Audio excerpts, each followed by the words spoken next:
Thank you, everybody, for coming to the Aaron Torres Podcast YouTube page. I do have one quick favor before we get to the video that you came here for, and that is very simply this. You see that little red subscribe button below this video? Go ahead, smash that subscribe button. It really does help me. It really does help this channel grow and my audience grow. So go ahead and hit that red subscribe button. And now, here is the video that you came here for. All right, everybody. I'm back.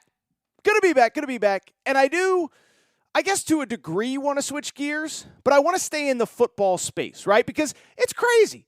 It's the middle of January, or at least the first full week of January.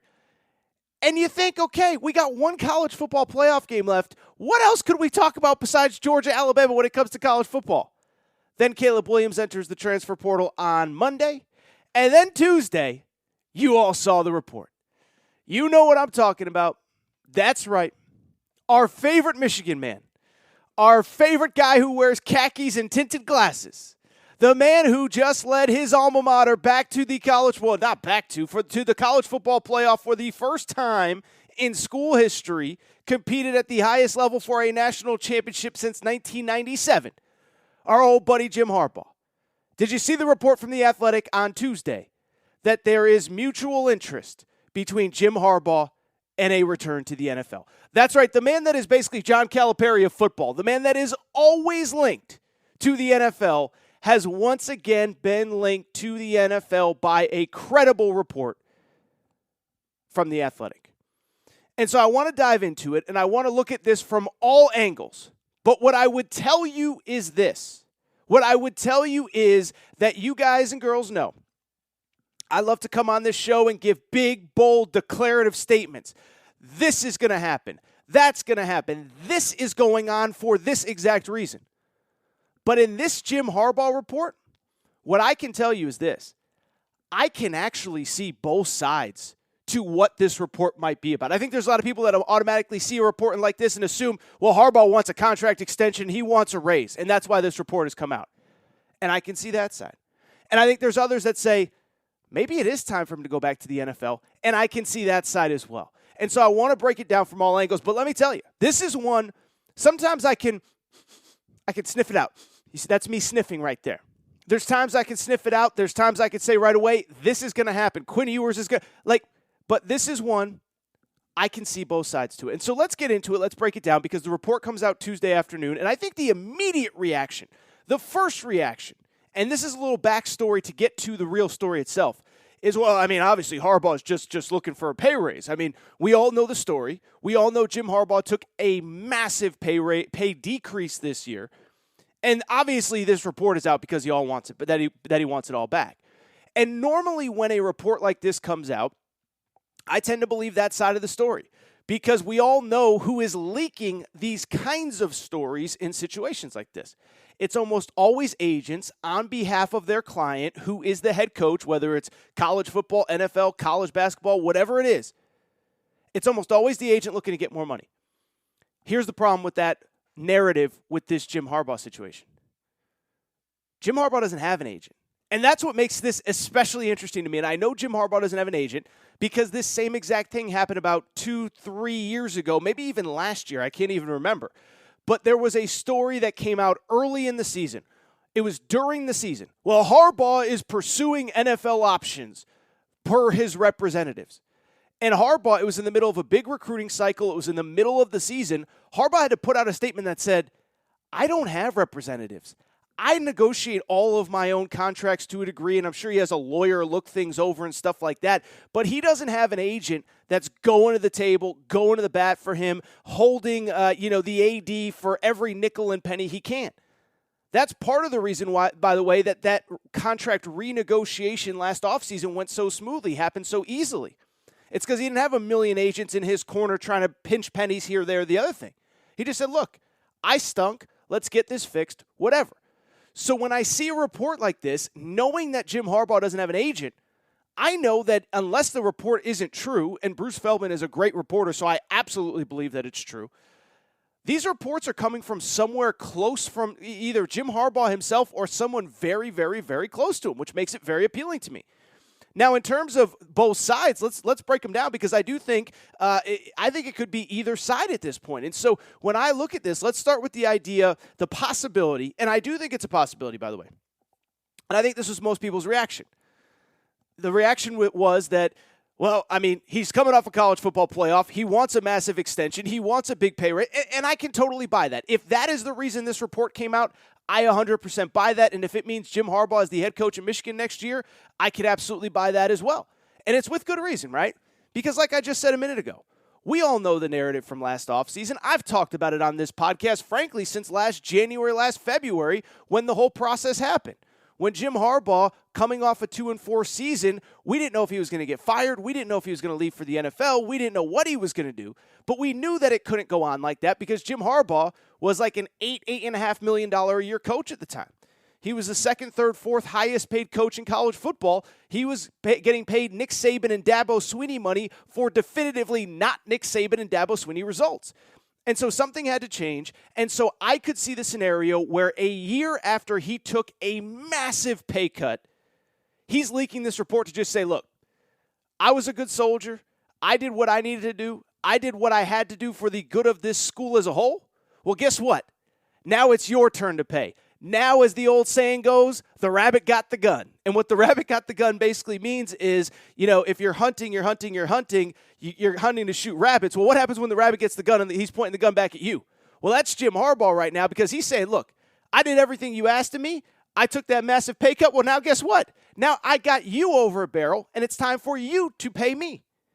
And I can see that scenario for a couple reasons. First of all, Jim Harbaugh's, I don't know how to describe him. I don't think vindictive is necessarily the right word, but I mean, he's a grudge holder. He's a guy that you think you think he's just going to bite his lip, take a massive pay cut, and never keep that in the back of his head? Never keep it in the back of his head that you guys doubted me at this time last year? Well, guess what? Now it's the middle of January. It's the beginning of January. There's no one out there that you can hire. Y'all got to pay me. I could see that being a scenario. I could see Jim Harbaugh saying, yeah, I played nice this time last year. Yeah, I did what you needed me to do. But guess what? There's no more playing nice. I'm coming off a 12-win season, a college football playoff appearance, a Big Ten championship, and, of course, a win against Ohio State. And I also think if Jim Harbaugh is doing that, it's perfectly logical, and let me explain why. And it's because of what I say on this show all the time. Stuff changes really quick in college sports. If you remember, when Dabo Swinney was linked to all these jobs, LSU, whatever, I said, look, I'm not saying Dabo's going to leave, and he clearly isn't leaving, but I said stuff changes. A year ago, everything was great. Now at the time, he's 2-3, 3-3, 4-3, whatever his record was. Everybody's questioning him. Everybody's mad. Maybe he's like, dude, screw Clemson. I'm out. I need a fresh start. Same with Lincoln Riley. Stuff changes. Everything's going good. Top 10 recruiting classes, all this great talent in this program. Then out of nowhere, his school decides to go to the SEC, and he's like, I'm getting the hell out of here. I don't want nothing to do with the SEC. I don't want to go 8-4 in the SEC when I'm going 11-1 in the Big 12 every year. And what has changed in college football and why I think Jim Harbaugh, this could be a negotiating ploy, is a $7 million a year coach ain't that big of a deal anymore. Mel Tucker just got $95 million, and he's currently 18-14 as a head coach. And I'm not saying Mel Tucker didn't deserve it. And I'm not saying, listen, go get all your money. I hope everybody gets paid. But Mel Tucker's a 9.5-year coach. James Franklin just signed a $70 million extension off of a 7-5 season. And so, again, could I see the scenario where Jim Harbaugh's like, you want me to make how much? Like $3 million a year in incentives? Oh, no. That dude down the street in East Lansing, I know I just lost to him this year, my only regular season loss. If that dude's making 9-5 with 110-win season, whatever it was, 11 wins, I think. Well, if that dude's making 9-5, I just beat Ohio State, won the Big Ten, went to the college football playoff. I got to be worth 8, 9, 10, right? Get me that money. So I could see that scenario. But I could also see the scenario that maybe Jim Harbaugh really does want to move on to the NFL. And I know it sounds crazy, right? Like he says that huge win in Ann Arbor, great victory, fans on the field, people are crying, grandfathers and grandsons, they never thought they'd see the day Michigan beats Ohio State. So how could he possibly want to leave for the NFL?